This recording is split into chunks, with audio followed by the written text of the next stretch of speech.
तंत्र मंत्र कुछ लोगों के ऊपर लोग कर देते हैं, क्या ये ऐसा सच में होता है ऐसा कुछ? वैसे ऐसे विधान हैं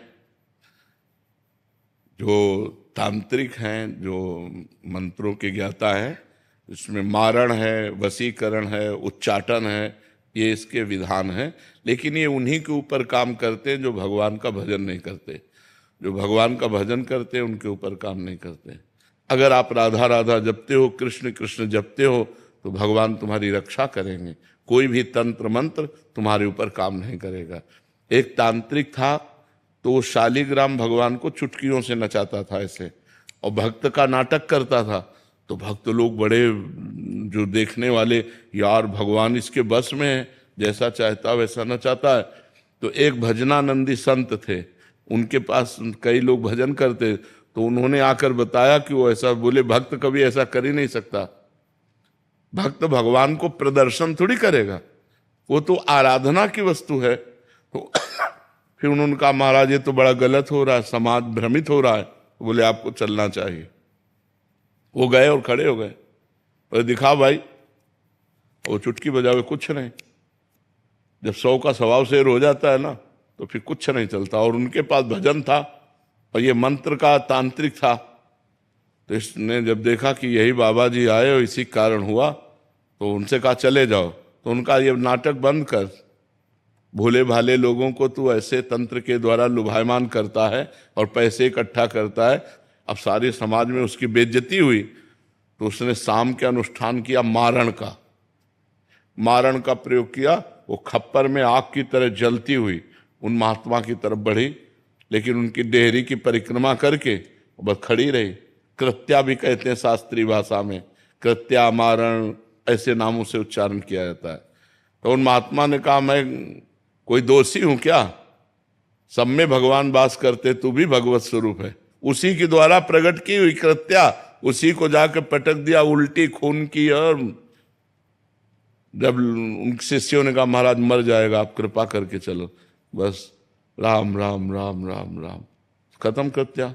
सब अंतर ध्यान हो गए। तो उनका बेटा, अब समझ जा, तो कान पकड़ा, उस शिष्य बन गए महात्मा को, ईमानदारी से भजन करने लगे।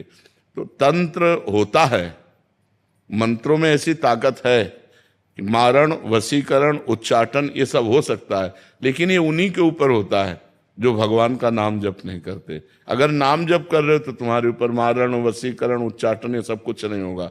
भगवान के नाम में अपार सामर्थ्य है। राक्षस लोग बड़े मायावी थे, लेकिन राम राम जपने वाले विभीषण के ऊपर कौन सी माया थी? हनुमान जी के ऊपर कौन सी माया उन्होंने डाल दी? कुछ नहीं कर पाए। सिया जी के ऊपर कौन सी माया डाल दी? जो भगवान में चित्त जोड़े हुए हैं उनके ऊपर माया का कोई प्रभाव नहीं पड़ता है। ये तंत्र मंत्र तो बहुत छोटी सी बात है। एक बड़ा तांत्रिक था, वो सन्यासियों को परेशान करता था। तो धर्म सम्राट करपात्री जी उनके पास गए और कहा, नारायण नारायण नारायण, और कहा जितनी तेरे में ताकत हो अब लगा तंत्र की। चरणों में गिर गया था। बोले आपके ऊपर हमारा तंत्र कोई काम नहीं करेगा। जहाँ नारायण नाम है, राम नाम है, कृष्ण नाम है, राधा नाम है, हरि नाम है, जहाँ पाप करने वाले लोग हैं उन्हीं के ऊपर उनका प्रभाव पड़ता है। ऐसा है कि तुम्हारे ऊपर अगर तंत्र कर दिया जाए तो तुम परेशान हो जाओगे। तुम्हारे ऊपर मारण लगा दिया जाए तो 10 दिन में मर जाओगे। अगर 1 दिन का लगा तो 1 दिन में मर जाओगे, 1 महीने का लगा तो 1 महीने में मर जाओगे। ऐसे हैं, मंत्रों का प्रभाव है, पर वो अच्छे से अनुष्ठान करेगा तब आपके ऊपर प्रभाव पड़ेगा। महाराज जी, जिनके ऊपर ऐसा हो गया है, उनके परिवार वालों को लगता है कि इसके ऊपर हो गया, तो अब वो क्या करें? भगवान का नाम कीर्तन घर में करवावें और भगवान की कथा, भगवान का नाम जप करें, सब ठीक हो जाएगा। को अलग से संकल्प करना पड़ेगा या ऐसे ही हो जाए? ऐसे ही शुरू कर दे। ऐसे 1 घंटा नाम कीर्तन करवावे, नाम जप करे, भगवान की कथा, भगवान शालिग्राम विराजमान कर ले। घर में नाम कीर्तन जिसमें होता है, नाम संकीर्तनम यस्य सर्व पाप प्रणाशनम, 1 घंटा नाम कीर्तन करे, कोई भी अमंगल नहीं हो। महाराज जी, अभी एक कोई जने आए थे, वो कह रहे थे कि इन पे ऐसा हो गया, तो हमने यही उपदेश दिया कि ये नाम, कह रहे कि नाम इनसे होता नहीं है नाम जप, और एक नाम सुनते हैं तो फिर बहुत विकल हो जाते हैं ये। मतलब जिन पे ऐसा हुआ है महाराज जी, वो सुनना भी नहीं चाहते जिसके ऊपर नहीं, तो फिर यही तो दुर्गति है, यही तो दुर्गति है। तो मतलब उनको बिठा के ऐसा हाँ, बिठा के जबरदस्ती सुनाना चाहिए, वो निश्चित खत्म हो। उनको कह रहा है कि इनको कष्ट होता है कि जब नाम, हाँ, कष्ट होगा, क्योंकि वो मंत्र का प्रभाव है, इसलिए उसके ऊपर है। नहीं तो नाम जप से भूत प्रेत उतर जाए, सब सब सब ठीक हो जाए। नाम जप में बड़ी सामर्थ्य है, बड़ी सामर्थ्य है। एक बार हम एमसी में थे तो एक को भूत आया, तो वहां लाए, तो हम कोई झाड़ना फूकना तो जानते नहीं, हम नाम जपना शुरू किया और चीखने लगा। हाँ महाराज जी, वो कह रहे थे कि और अब कहा इनसे दूर ले चलो, इनसे दूर ले चलो। हमका बैठल अब थोड़ी देर बैठा रहा, बोला हम जा रहे हैं। हम कहाँ जाओ? और ठाकुर जी को भोग लगा के जब जल चरणामृत और जल उनको दिया तो खत्म हो गया, चले। ये अपवित्र आत्माएं होती हैं, अपवित्र जगह प्रवेश करती। पवित्र हम स्मशान में घूमे, कभी हमें भूत प्रेत कहीं कुछ नहीं। गंगा किनारे 20 साल रहे, गंगा किनारे ही रहे, कभी कोई ऐसा नहीं। तो नाम जप करो भगवान के नाम में, बड़ी भूत पिशाच निकट नहीं आवे। और बहुत सिद्ध है, गोस्वामी जी ने सिद्ध अवस्था में, तुलसीदास जी ने ये लिखा, हनुमान चालीसा। भूत पिशाच निकट नहीं आवे, महावीर जब नाम नासय रोग हरे सब पीरा, जप निरंतर हनुमत। हाँ, जपत निरंतर हनुमत। हाँ, ये बात समझ लेंगे। महाराज जी, ज्योतिषी में विश्वास करना चाहिए कि? ज्योतिष शास्त्र है।